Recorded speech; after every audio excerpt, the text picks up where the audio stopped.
আমাদের পিতা ছিলেন, মা ছিলেন জান্নাতে, অন্য জায়গা থেকে আমরা এই পৃথিবীতে এসেছি, তাই নয় কি? আর ওদের ফিলোসফি হচ্ছে মানুষ বাদর থেকে হয়েছে। নাউজুবিল্লাহ। হ্যাঁ, তারা হতে পারে বাদর থেকে মানুষ, আমরা হইনি।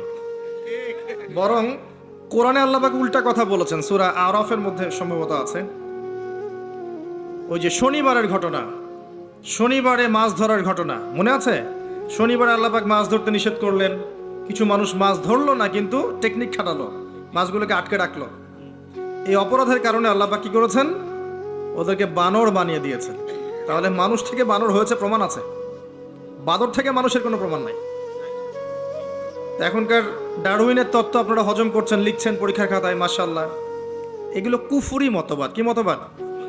যখন আপনি এটা বিশ্বাস করছেন, তাহলে আপনি আদম আলাইহিস সালামের অস্তিত্বকে অস্বীকার করছেন, তাই নয় কি? যদি আপনি বিশ্বাস করেন যে আসলে এই বাদর থেকে মানুষ হয়েছে, তাহলে আদম আলাইহিস সালাম কি, তাকে কি আল্লাহ কি থেকে সৃষ্টি করেছেন? অন্য কোনো প্রাণী থেকে? কখনোই না। তাকে আল্লাহ পাক নিজ হাতে, নিজের হাতে আল্লাহ পাক মাটি থেকে, কাদা মাটি থেকে সৃষ্টি করেছেন।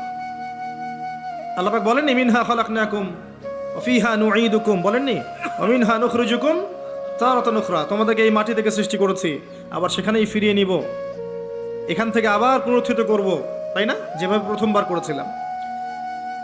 তো খেয়াল রাখবেন, পড়াশোনা করতে গিয়ে যেন কুফরি না হয়ে যায়।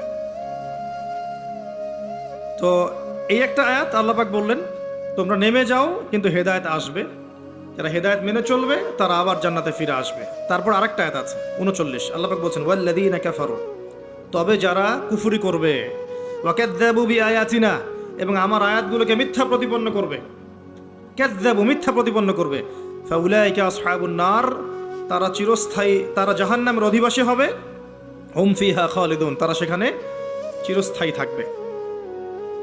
এটা কি জীবন দর্শন না? সহজ সরল জীবন দর্শন। আল্লাহর পক্ষ থেকে হেদায়েত আসবে, দুনিয়ার সময়টা লিমিটেড, এই সময়ে হেদায়েত আপনার কাছে আসবে, এটা আল্লাহর দায়িত্ব পৌঁছে দেয়া। এরপর যদি আপনি মেনে নেন, আপনি সেই জান্নাতে যাবেন ইনশাআল্লাহ, যেখান থেকে এসেছেন।